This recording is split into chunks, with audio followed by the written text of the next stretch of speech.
1 Timóteo 2:1.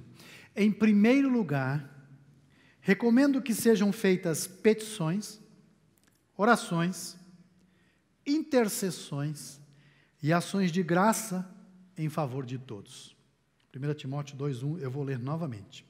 Em primeiro lugar, recomendo que sejam feitas petições, orações, intercessões e ações de graça em favor de todos. Amém.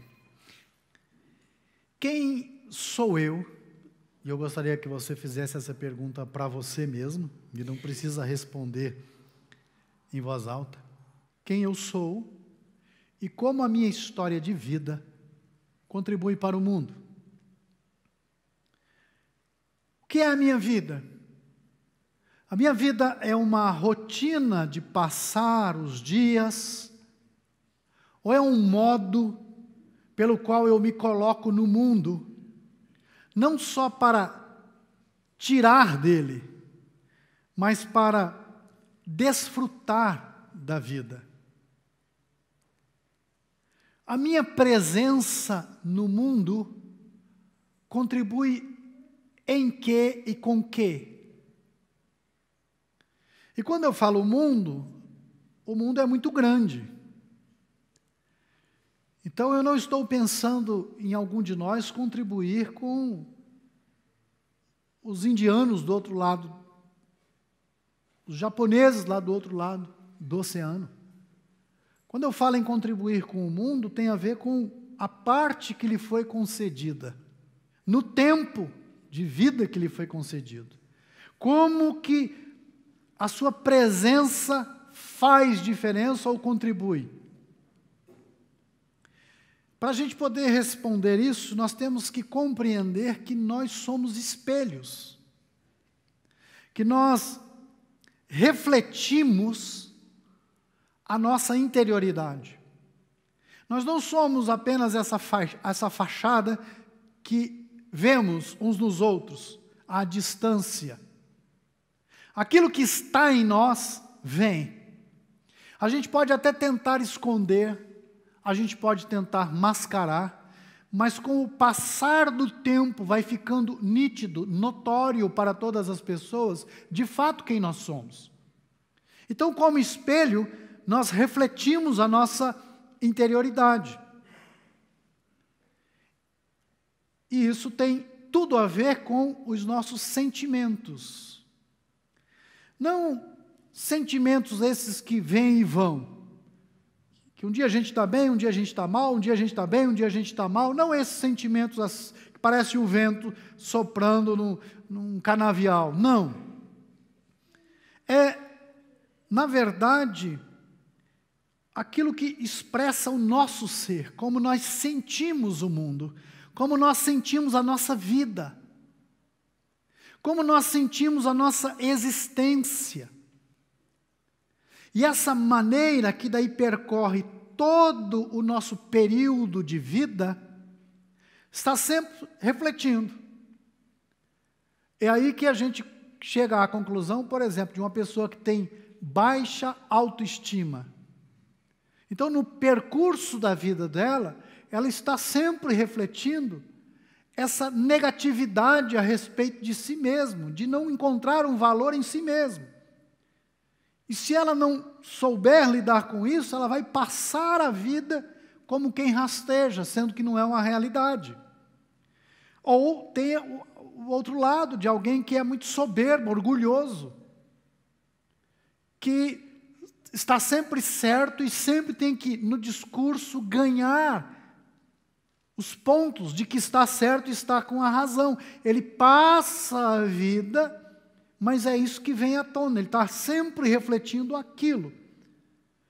Por isso eu fiz a pergunta, e quero refazê-la de outra forma. Aquilo que você expressa contribui para um mundo melhor? E aí a gente já sabe que a soberba, a arrogância não contribui para um mundo melhor. A inveja não contribui para um mundo melhor. E existem diversas coisas que nós refletimos nesse percurso da vida. E dessas diversas coisas que refletimos, muitas delas revelam que nós minamos os processos de um mundo melhor. Em vez de sermos contribuintes para que o mundo melhore, a gente começa colocando dinamites em determinados lugares. Ou, se a gente pegar a imagem de uma barragem, de um dique, a gente vai fazendo aquele furinho para começar a vazar água.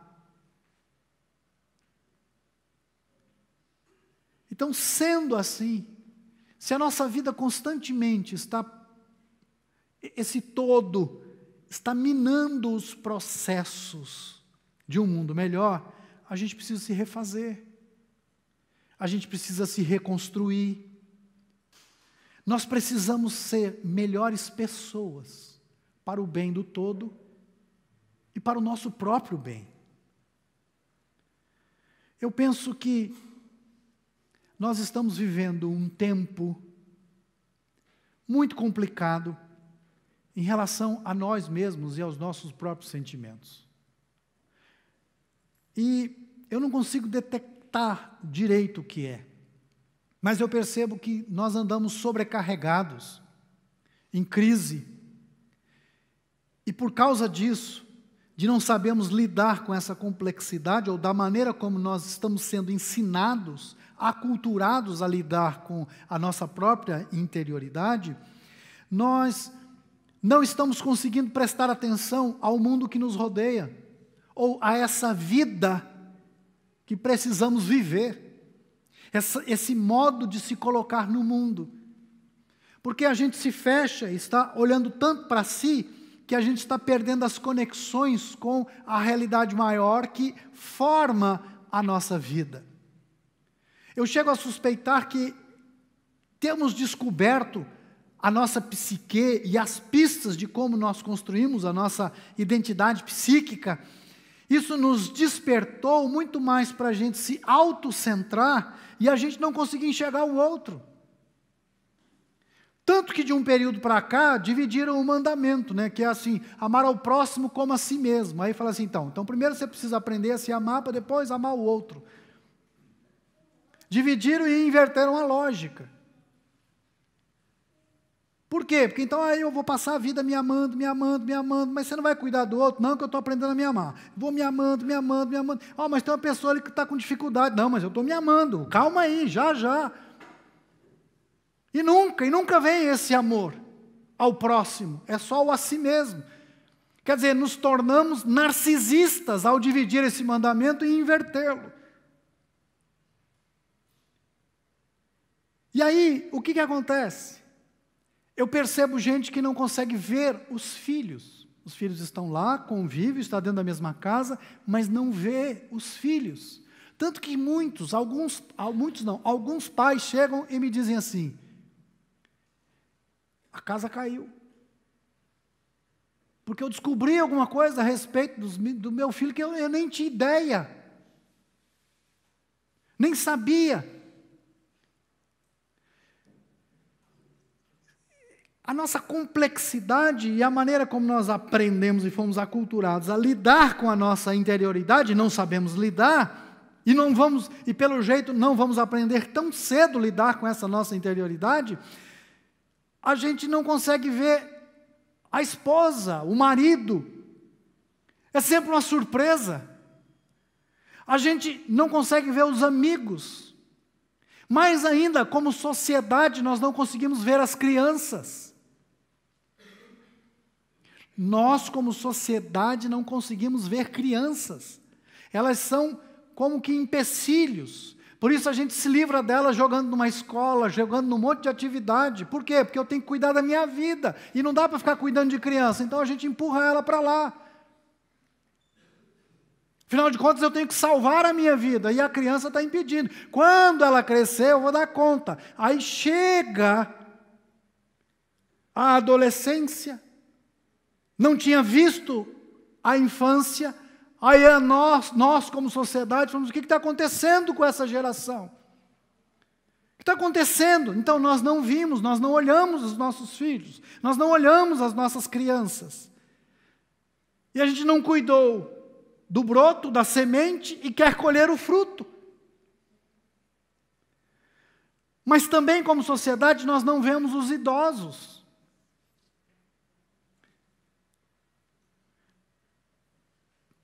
E nós não vemos só os idosos, os que estão idosos. Nós não nos vemos idosos. Por isso que não nos incomoda se mexer com a velhice. Não nos incomoda. E eu fico imaginando que sociedade é essa. Aí às vezes andando pelo trânsito, na rua, aí tem aquele senhor, não sei a história, mas é uma história longa, mais de 70 anos, pedindo uma moedinha. Que sociedade é essa que nós criamos? Mas a gente não os vê. Nós não vemos pessoas que precisam de ajuda. Nós vivemos uma crise entre o que sentimos a respeito de nós mesmos e a necessidade básica, humana, aliás, eu vou dizer animal, de cuidar do outro. Porque Deus, o profeta diz isso, que os animais cuidam das suas crias, mas nós não temos a capacidade de fazer isso. Nós vivemos essa crise, aquilo que eu sinto, aquilo que eu vivo, e a gente vai nesse processo se fechando, mas ao mesmo tempo há em nós uma necessidade que pulsa, e ela é dada por Deus, e ela nos foi dada justamente para que a vida pudesse ser vida, que é a necessidade de cuidar do outro, do próximo. Isso é necessidade básica humana: água, pão e cuidar do próximo.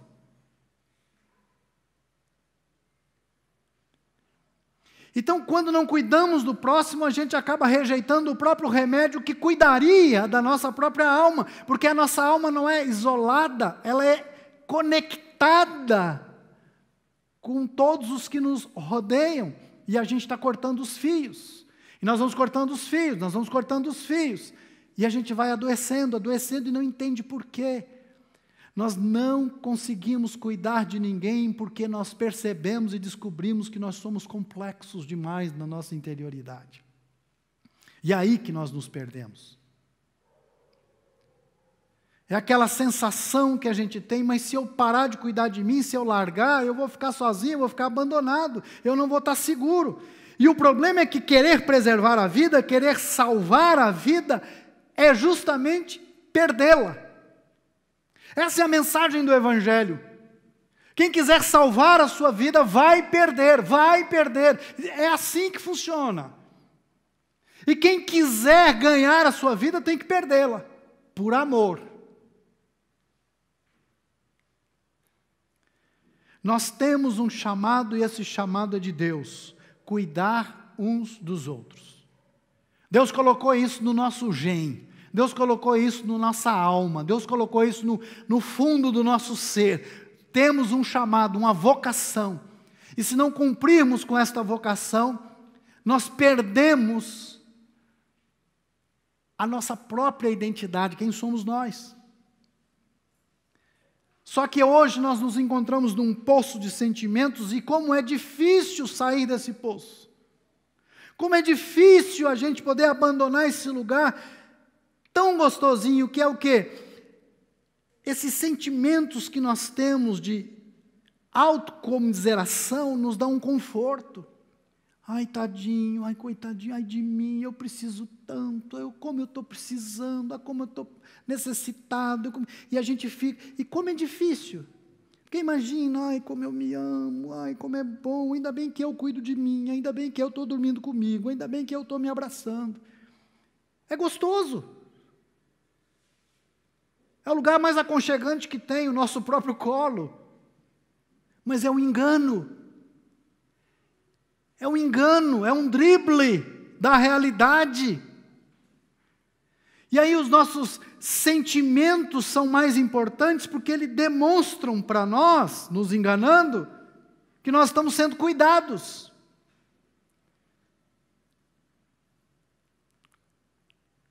O Evangelho vem destruir essa barreira. O Evangelho é para eliminar essa crise, para desfazer esse muro que nós construímos ao nosso redor, porque a gente fica nesse processo de si para si mesmo e convoca a derrubar esse muro e olhar para o outro, a eliminar essa crise e encontrar a própria cura, estendendo as mãos para o outro, abraçando, acolhendo.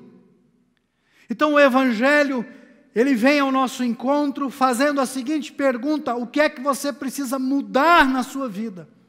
Para que quando você refletir essa sua vida, seja o reflexo de uma vida boa, seja o reflexo de uma vida salva, seja o reflexo de uma vida curada, seja o reflexo de uma vida de filho, filha de Deus. O que é que precisa mudar? Esse é o confronto do Evangelho. Quando nós encontramos Jesus, é ter a luz para enxergar a si mesmo como alguém que precisa sair de si para ir em direção ao outro. Alguém que recebe o desafio de mudar esse si para si e ir em direção ao outro. O Evangelho não é só o desafio de você ir em direção ao outro. O Evangelho é também a força de Deus para que você faça isso. Porque o anúncio do Evangelho é: estou crucificado com Cristo. Para que você consiga, de fato, ter um amor que é o amor divino. Que Jesus disse assim: ninguém tem maior amor do que este, de dar a vida pelos seus amigos. Porque veja, se eu dou a vida por alguém, significa que esse alguém é mais amado por mim do que eu mesmo. Olha a inversão lá que eu falei do mandamento. Eu preciso aprender a me amar para poder amar o outro. E Jesus diz assim: amem como eu vos amei. Que amor é esse? É amor de dar a vida. Quando eu dou a vida por alguém, significa que eu amo esse alguém mais do que a mim. Esse é o desafio do Evangelho. Sair de si mesmo. Ele não é um desafio para que a gente, fazendo isso, a gente está obedecendo a Deus e a gente recebe um carimbo dizendo: bom menino. Não. É para aquele que crê em Cristo a única forma genuína de uma vida verdadeira. Estou sendo redundante para dar ênfase.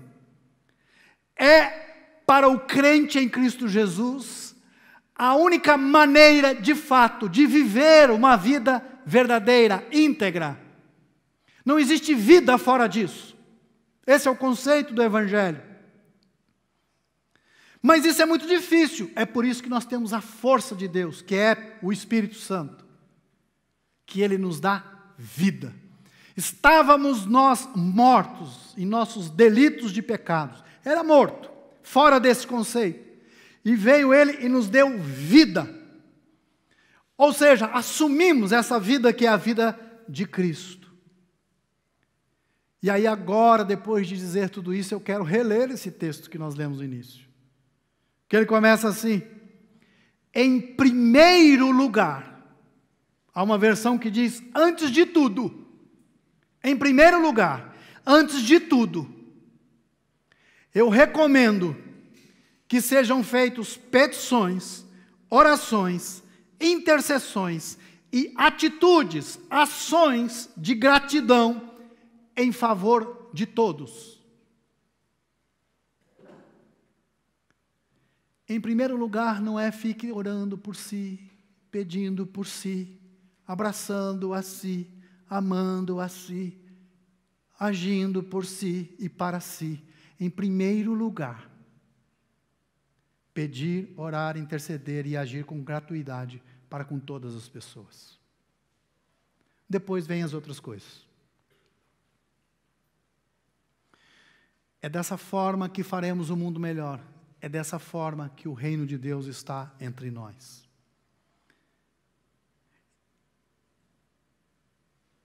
em primeiro lugar, não é se ocupar consigo mesmo, mas ter uma atitude gratuita para com aqueles que nos rodeiam. Ações de graça. Quando eu era pequeno, eu tinha alguns cultos nas casas, que era de ações de graça. Aí ia todo mundo para aquela casa. Às vezes alguém pedia na igreja: pastor, eu queria um dia aí para fazer um culto de ações de graça. Pelo quê? Aniversário de 15 anos. Pelo aniversário de 30 anos de casado e tal. Tinha então um culto de ações de graça. Aí todo mundo se reunia e glória, glória, aleluia, glória, glória, aleluia, pronto, e ia embora. E aquele negócio ficava na minha cabeça, né? Eu não vi ação de graça, eu vi palavras de graça. Ação eu não vi. Qual foi a atitude? O que foi de concreto, que foi de gratidão? Então, em primeiro lugar, é a gente ter essas atitudes, essa gratidão. Em algum tempo, numa pregação, eu citei o exemplo das mãos, né? As mãos, lavar as mãos e tomar banho. Quando a gente toma banho, as mãos se ocupam de lavar o corpo inteiro, e ela não precisa ser lavada. Quando a gente só lava as mãos, o corpo inteiro está sujo, e vai continuar sujo, e as mãos limpas.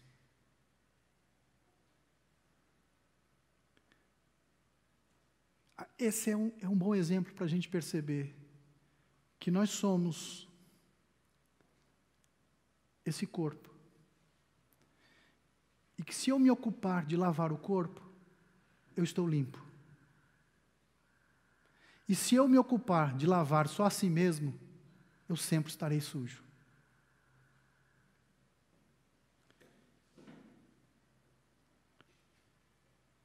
O que temos feito para termos um corpo limpo?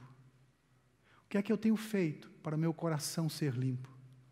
Eu vejo muita gente carregando muita sujeira dentro do coração. Também conheço pessoas que estão se desanimando na fé.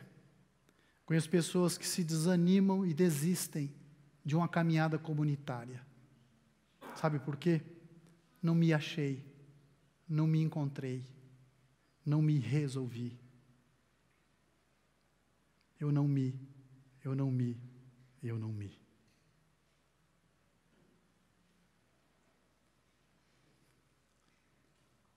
Vai afundar na fé.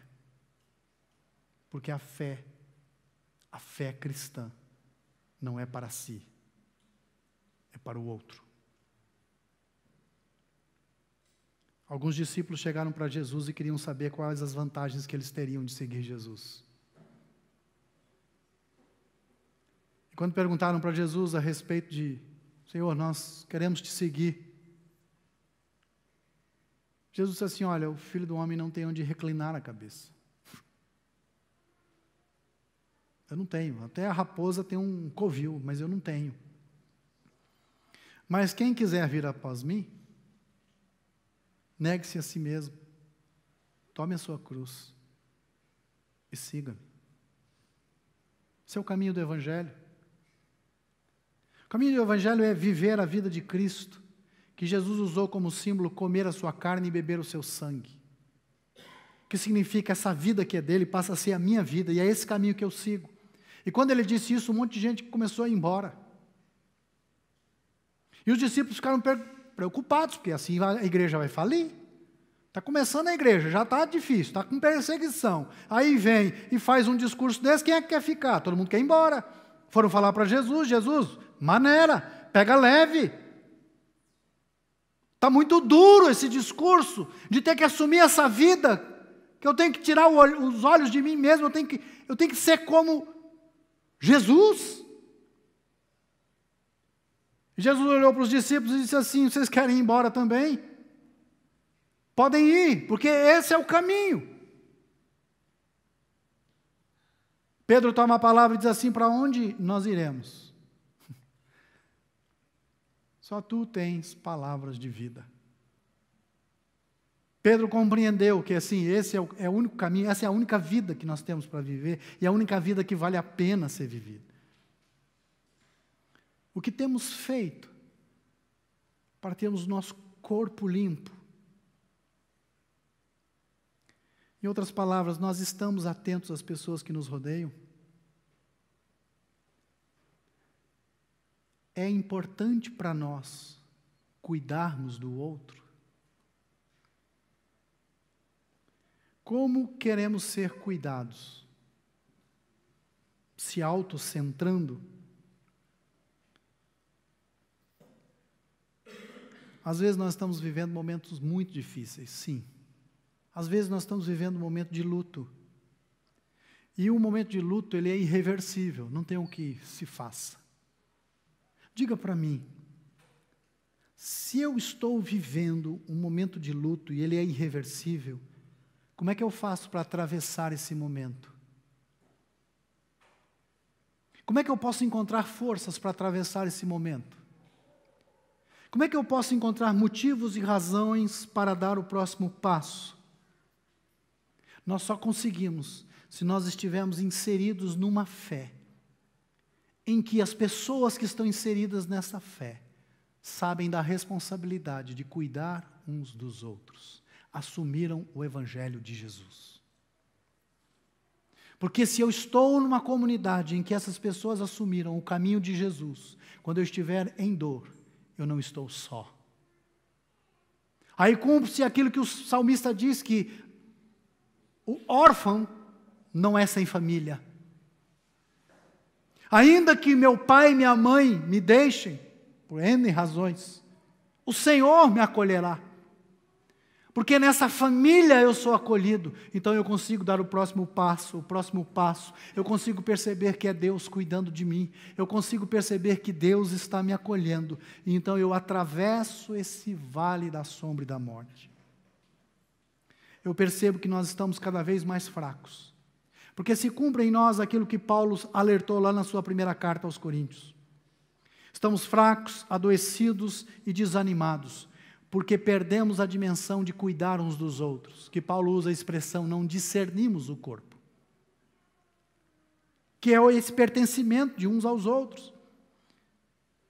Estamos centrados em cuidar só de nós mesmos e das nossas próprias dores, e como elas são doídas, elas são, mas como é que eu faço para ser curado dessa dor?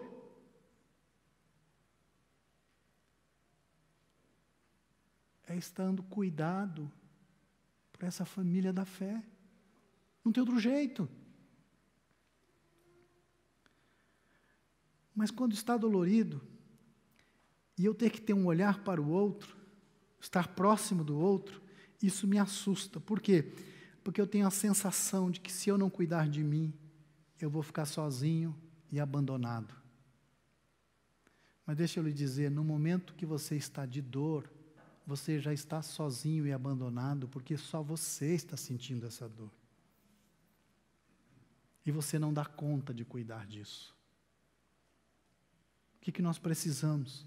Nós precisamos dessa pastoral do cuidado, que é o exercício de cada membro, de cuidar um do outro. O amor nos assusta. Nós temos medo. Por quê? Porque o amor é eu me desocupar de mim para me ocupar do outro. E aí eu tenho medo, porque como é que eu largo de mim e vou cuidar do outro? Eu fico daí solto ao vento, eu tenho medo. Mas ao mesmo tempo é o amor que lança fora o medo. Quando eu tenho essa experiência do amor, eu experimento o que é mais profundo e da vida verdadeira. E esse é um passo de fé. Por isso o caminho de Jesus é de fé.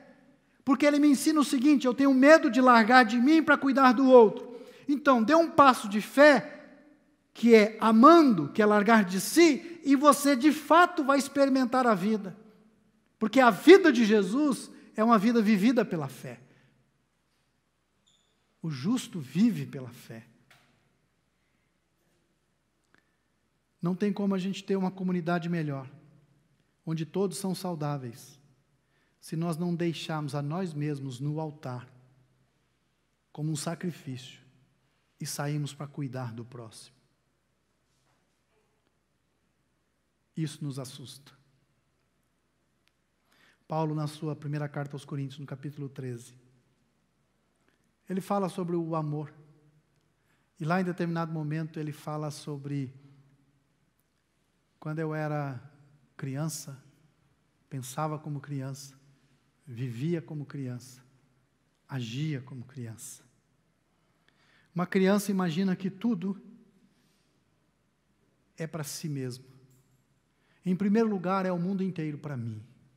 Em primeiro lugar é meu pai a meu serviço. Essa é a criança. Em primeiro lugar são as pessoas ao meu redor cuidando para que eu não caia, cuidando para que eu esteja vestido, cuidando para que eu esteja saciado. Em primeiro lugar, então, sou eu. Mas isso era quando eu era criança. Mas ao encontrar Jesus, um homem maduro, então eu perdi essas coisas de criança, porque ele me trouxe luz. E eu percebi que se não tiver amor, nada vale. Nada vale. Então eu abandono as coisas de criança e hoje me encho de fé, esperança e amor, porque este é o caminho sobremodo excelente. É o caminho que nós fomos convidados a seguir, chamado Jesus.